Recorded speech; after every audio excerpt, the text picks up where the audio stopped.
भगवान शिव की अविरल भक्ति को धारण कर रहे हैं।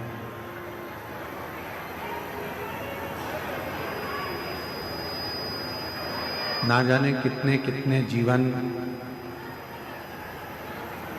आपके और हमारे निकल गए। ना जाने कितने कितने जन्म आपके और हमारे निकल गए, फिर भी हम भगवान की अविरल भक्ति को प्राप्त नहीं कर सकते। पर अब जब ये योग लगा है भगवान की अविरल भक्ति को प्राप्त करने का, तो क्यों ना इस मानव शरीर को हम सार्थक करें, मानव शरीर को हम श्रेष्ठ बना लें, जिससे हमारे जितने जितने जन्म हों, जितने जितने जन्म हम पूर्व में निकाल चुके हैं, उन सभी जन्मों का फल इसी मानव जन्म में हम प्राप्त करें।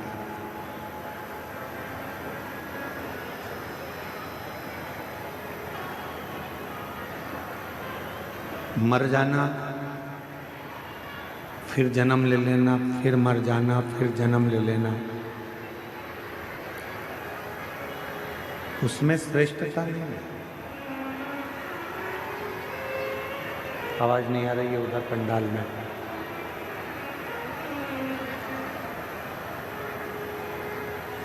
पुनरपि जन्मम पुनरपि मरणम, बार बार जन्म लेकर मरना, फिर जन्म लेना, फिर मरना, श्रेष्ठता नहीं है। श्रेष्ठता कब होती है? जब हम जन्म लेने के बाद भगवान की अविरल भक्ति में डूबे। आवाज नहीं आ रही है कहीं पर भी।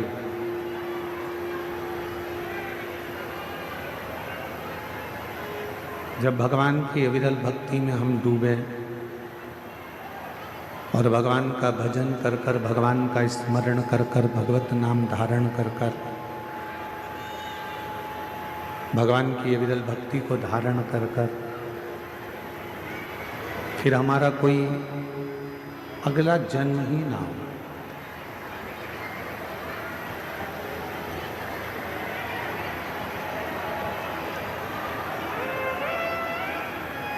पंडाल में आवाज नहीं है, पंडाल में आवाज नहीं आ रही है। अंदर ही अंदर आवाज आ रही, पंडाल में नहीं है आवाज।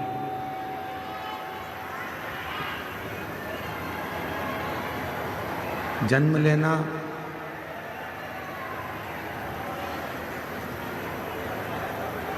जन्म और मृत्यु के प्रपंच से छूटने के लिए,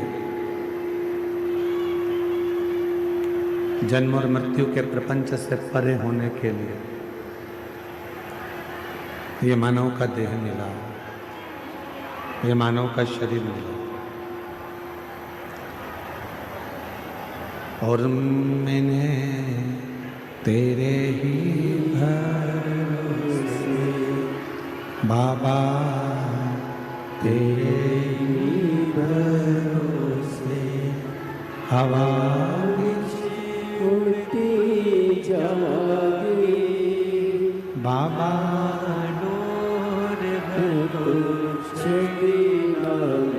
कटी जागी भोले मैं तेरी पतंग, शंभो मैं तेरी पतंग, हवा बिच उड़ती जागी बाबा, डोर तो छठी नाम कटी जागी भोले मैं तेरी पतंग, शंभो मैं तेरी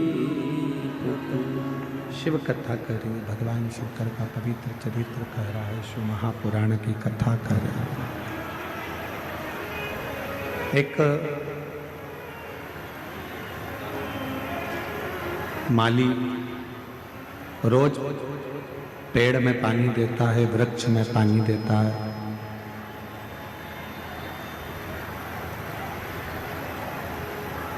पर उस माली को मालूम है कि मैं वृक्ष में पानी तो दे रहा हूं, पर इसमें जो फल लगेंगे वो फल समय आने पर ही प्राप्त होंगे। माली का काम है रोज वृक्ष में पानी देना। समय आएगा जब फल अवश्य मिलेगा, फल अवश्य प्राप्त होगा, पेड़ में फल अवश्य लगेगा। शंभु शंभु शंभु शंभु शंभु शंभु शंभु शंभु शंभु शंभु। माली का काम है पेड़ में पानी देना, वृक्ष में पानी देना। फिर जब समय आएगा तब उस वृक्ष में फल अवश्य लगेगा, फल अवश्य प्राप्त होगा। शिव महापुराण की कथा भी यही कहती है। जैसे माली का काम है रोज पानी देना, रोज पानी देना, रोज वृक्ष के नीचे जाकर जल देना, फिर बाद में वो वृक्ष में फल लगना और प्राप्त हो। फिर बात करना। उसी तरह शिव महापुराण की कथा भी कहती है कि रोज शंभु शंभु शंभु शंभु। स्पीकरों की आवाज बढ़ाइए, स्पीकरों की, सब दूर करो। पानी देना और समय आने पर उसमें फल प्राप्त होना, उसमें फल लगना। उसी तरह शिव महापुराण की कथा कह रही है कि रोज प्रतिदिन भगवान शंकर के मंदिर में जाकर, भगवान शंकर के मंदिर में पहुंचकर एक लोटा जल चढ़ाते रहो।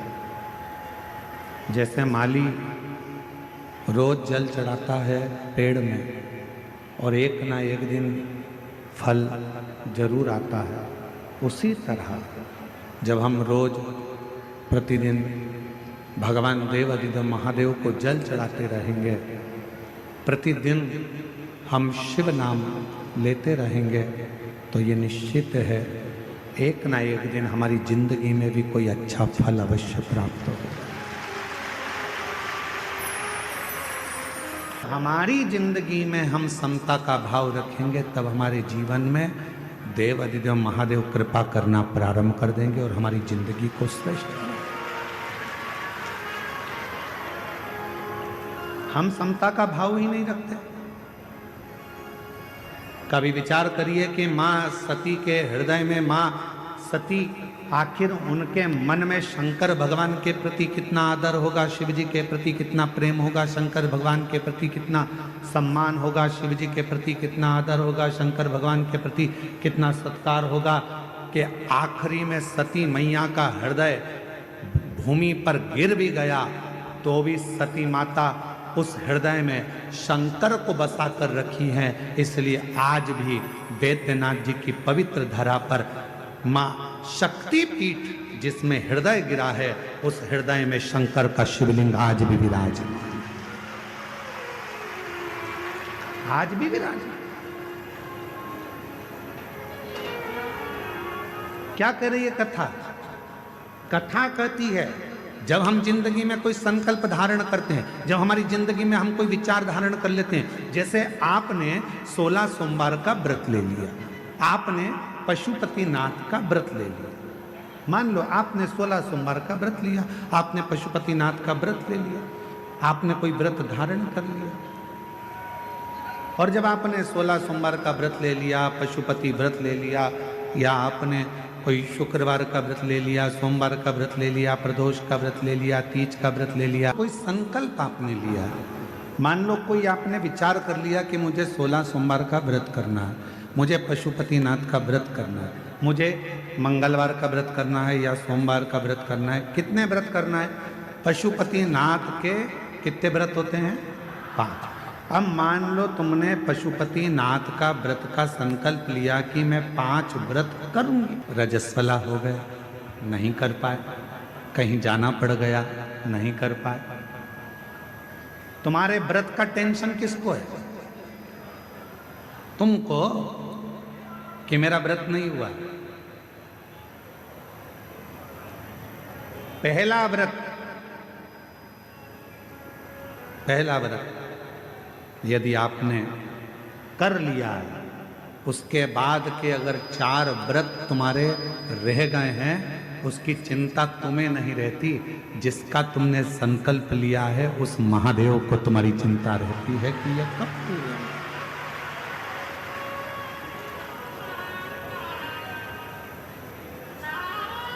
ये कब पूरे होंगे?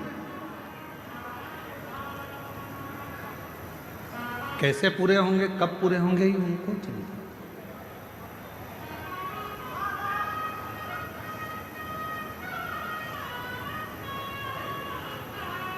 ये व्रत कैसे होंगे, ये उनको चिंता।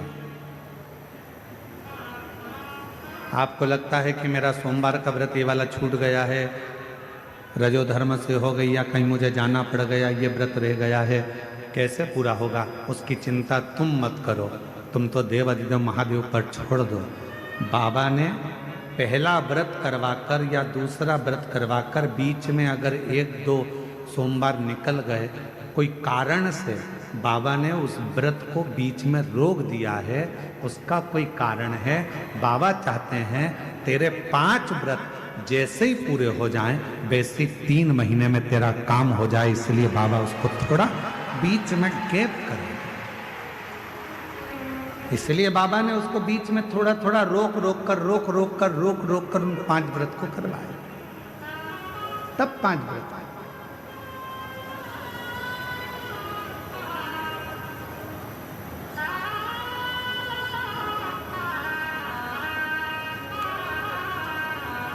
इसलिए शिव महापुराण की कथा कहती है, जिंदगी का कोई भी पल, कोई भी क्षण, कोई भी समय आपके लिए, हर समय, हर क्षण, हर पल प्रसन्नता का और समता का होना चाहिए। प्रत्येक घड़ी, प्रत्येक क्षण।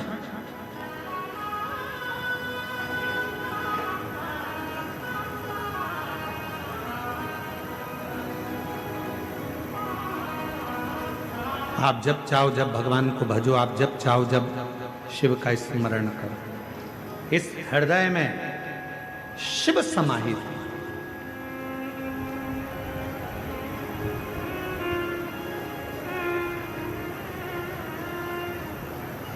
तो कहते हैं ना गंगा बड़ी ना गोदावरी,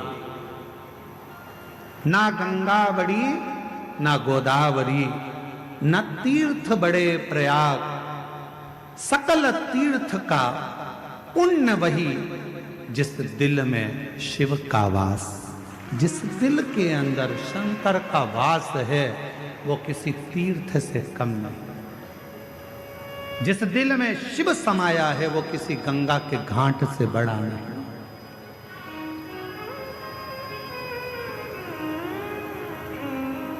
सबसे बड़ा तीर्थ कौन सा होता है? आपका हृदय, आपका दिल, आपका मन। बिना किराए के आप 2 मिनट में पहुंच जाते हो और 2 मिनट में वापस आ जाते हो। अभी बैठे बैठे आप लोगों से हम काशी की बात करेंगे तो तुम्हारा दिल काशी पहुंच जाएगा, वापस लौट कर आ जाएगा। पैसा भी नहीं लगा, 1 रुपया नहीं लगा, घर में बैठे बैठे सारे तीर्थ हो जाते हैं। इसलिए शास्त्र कहता है, गंगा बड़ी ना गोदावरी, ना तीर्थ बड़े प्रयाग, सकल तीर्थ का पुण्य वही, जिस दिल में शिव का वास। जिस दिल में शंकर का वास होता है, वो गंगा, कावेरी, गोदावरी, तीर्थ, प्रयाग, सबसे बड़ा वही हृदय हो जाता है।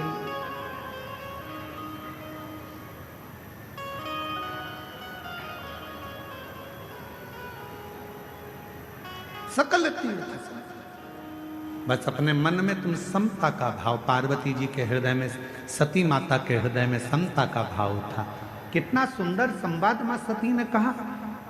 शिव महापुराण के सती संवाद को यदि आप श्रवण करें, शिव महापुराण के सती संवाद का यदि आप स्मरण करें, शिव महापुराण के सती संवाद को अगर आप सुने तो उसमें वर्णन आता है, माता सती अपने पिता दक्ष प्रजापति से कहती हैं, पिताजी तुमने मुझे जन्म दिया, रति को जन्म दिया, 60 कन्याओं को जन्म दिया, ये मेरी रोहिणी भी बहन है, ये रति भी मेरी बहन है, इतनी बहनें हम एक साथ हैं। आपने सबके पति के लिए सिंहासन दिया है, आपने सबके पति के लिए आदर दिया है, आपने सबके पति के लिए सत्कार किया है, फिर मेरे पति के लिए कोई आसन क्यों नहीं रखा?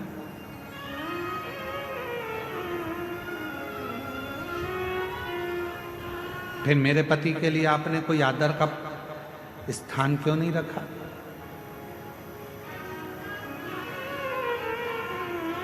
क्या कारण था जो मेरे पति का आप आदर नहीं कर पाए, मेरे पति का सम्मान नहीं कर पाए, मेरे पति का सत्कार नहीं कर पाए? क्या कारण? राजा दक्ष प्रजापति कुछ नहीं बोले। एक शब्द राजा दक्ष प्रजापति ने ऐसा कह दिया कि सती मैया ने अपने प्राणों को त्याग दिया। ये प्रसंग हम शिव महापुराण में लेकर नहीं आते, परंतु इस प्रसंग को इसलिए लेकर आए हैं क्योंकि ये जो भूमि है बाबा वैद्यनाथ जी की, ये 51 शक्तिपीठ में से एक शक्तिपीठ है जहाँ माता का हृदय गिरा है, इसलिए इस कथा के प्रसंग को शिव के साथ लेकर आए, इसलिए इसको लेकर